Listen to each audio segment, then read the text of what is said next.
गोपियां कहती हैं कि हे कात्यायनी देवी, नंद गोप के जो पुत्र हैं श्याम सुंदर, उनको मेरा पति बना दो, मैं आपको प्रणाम करूं। इसी मंत्र का जप करती थी। भगवान उनकी परीक्षा लेने के लिए गए और भगवान ने गोपियों के वस्त्र को चुराया, वस्त्रापहार किया, वस्त्रहरण किया।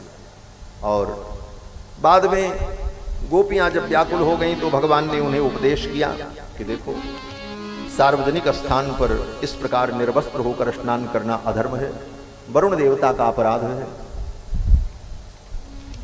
यहां तक कि कहीं भी सार्वजनिक स्थान तो छोड़ दो, आप अपने घर में भी अगर स्नान कर रहे हो, अपने स्नानागार में, वहां भी संपूर्ण रूप से निर्वस्त्र होकर के व्यक्ति को स्नान नहीं करना चाहिए, महान अधर्म होता है। बिना वस्त्र के स्नान करना अधर्म माना गया है। ये सब उपदेश भगवान ने उन गोपिकाओं को दिया। वस्त्र की चोरी की भगवान ने, तो भगवान दुकूल चौर कहलाए। गोपांगना नाम च दुकूल चौरम, अनेक जन्मार्जित पाप चौरम, चौराग्रगण्यम पुरुषम नमामि। ये तो भगवान का स्वभाव है। देखो, भगवान का लेना देना ऐसे लगा रहता है। भगवान कहीं चुराते हैं तो कहीं देते हैं। अगर भगवान ने वृंदावन में गोपियों के वस्त्र को चुराया है तो समय आने पर द्रौपदी जैसे भक्त के लिए वस्त्र का संवर्धन भी भगवान ने किया। द्रौपदी का वस्त्रापहार होने लगा तो भगवान ने इतना वस्त्र बढ़ा दिया महाराज। सारी बहुवारी बाटे विविध किनारी बाटे, सलमा सितारी बेल बूटी धूप छैया, फीकी बाटे गाढ़ बाटे लागल पहाड़ बाटे, मखमली पाट बा सिलिक मख नहीं। सब प्रकार के वस्त्र प्रकट हो गए।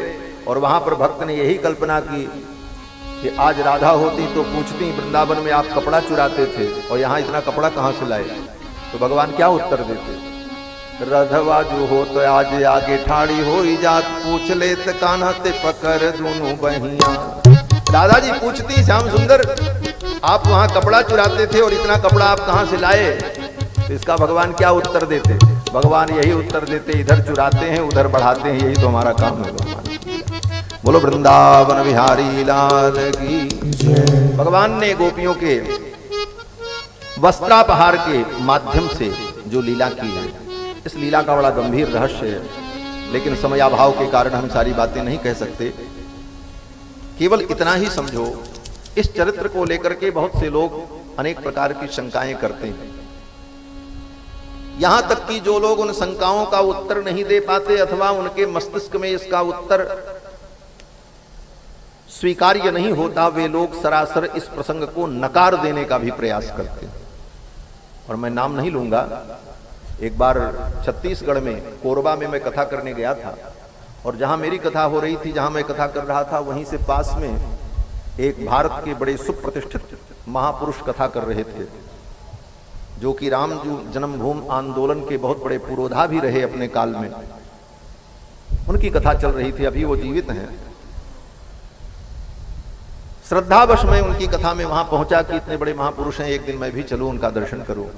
और संयोग से यही प्रसंग वो चल रहा था। शायद आप लोग भी थे, याद होगा, करीब 8-10 वर्ष पूर्व की बात है। तो जब मंच पर मैं पहुंचा, यही प्रसंग चल रहा था,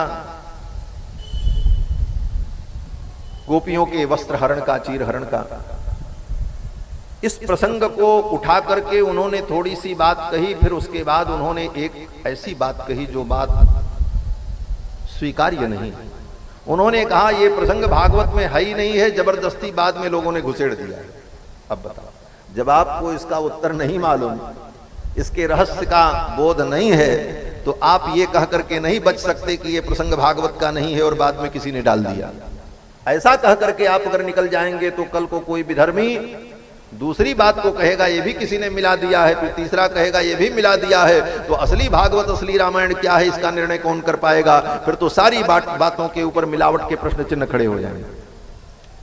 और आजकल एक बड़ी बीमारी बनी है, जो बात समझ में नहीं आवे, जो हमारे हृदय को स्वीकार न हो, तो लोग क्या करते हैं, बोले ये प्रक्षिप्त है। ये प्रक्षिप्त की बीमारी भी बहुत गड़बड़ बीमारी है। कुछ प्रक्षिप्त नहीं है। प्रक्षिप्त कहां किया जाता है? आपकी एक पोथी में, एक किताब में कोई प्रक्षिप्त कर सकता है, दुनिया के सारे किताब में कोई कैसे प्रक्षिप्त कर देगा? उत्तर से भारत तक पूरे भारतवर्ष के कोने कोने में जहां जहां के संस्करण आपको मिलेंगे, उन समस्त संस्करणों में सारी चीजें मिलती हैं। तो कोई प्रक्षिप्त करेगा तो एक पोथी में करेगा, एक संस्करण में करेगा, सभी संस्करणों में प्रक्षिप्त कैसे हो सकता है? इसलिए प्रक्षिप्त की बीमारी को भूल जाना चाहिए। आज भी जो लोग तथाकथित समाज सुधारक हैं, विचारक हैं, वो लोग जब इन कठिन प्रश्नों का उत्तर नहीं दे पाते तो कहते मुगल काल में, अमुक काल में ये सब हिंदू धर्मशास्त्रों में प्रक्षिप्त कर दिया गया। ये बहुत बड़ी विडंबना है। प्रक्षिप्त कुछ नहीं है, सब कुछ सनातन है। प्रक्षिप्त तो आज संभव है कि आज छापे खाने होते हैं, कोई प्रक्षिप्त कर दे। जब लोग कंठस्थ करके रखते थे तो किसी की बुद्धि में कोई कैसे प्रक्षिप्त कर देगा? प्रश्न तो यह भी है। जिसको आद्योपांत भागवत कंठस्थ होती थी, आज भी वृंदावन में कई ऐसे संत महापुरुष हैं जिनको पूरी भागवत के 18,000 श्लोक आनुपूर्वी कंठस्थ हैं। हमारा पोथी देखने की जरूरत नहीं। यही हमारे यहाँ बैठे हुए हैं, ये हमारे गुरु भाई बैठे हुए, गुरु भ्राता आचार्य राजन जी। 40 अध्याय संहिता, 975 मंत्र शुक्ल यजुर्वेद के 40 अध्याय मोहजबानी कंठस्थ है। कहीं पोथी देखने की जरूरत नहीं। अब इनकी बुद्धि में कोई उसमें कोई चौथा मंत्र कैसे घुसा देगा? कोई घुसा सकता है? हमें कोई बतावे। इसलिए ये प्रक्षिप्त की बीमारी बौद्धों के द्वारा, जैनियों के द्वारा, विधर्मियों के द्वारा सनातन धर्म को कमजोर करने के लिए डाली गई कि बाद में प्रक्षिप्त किया गया।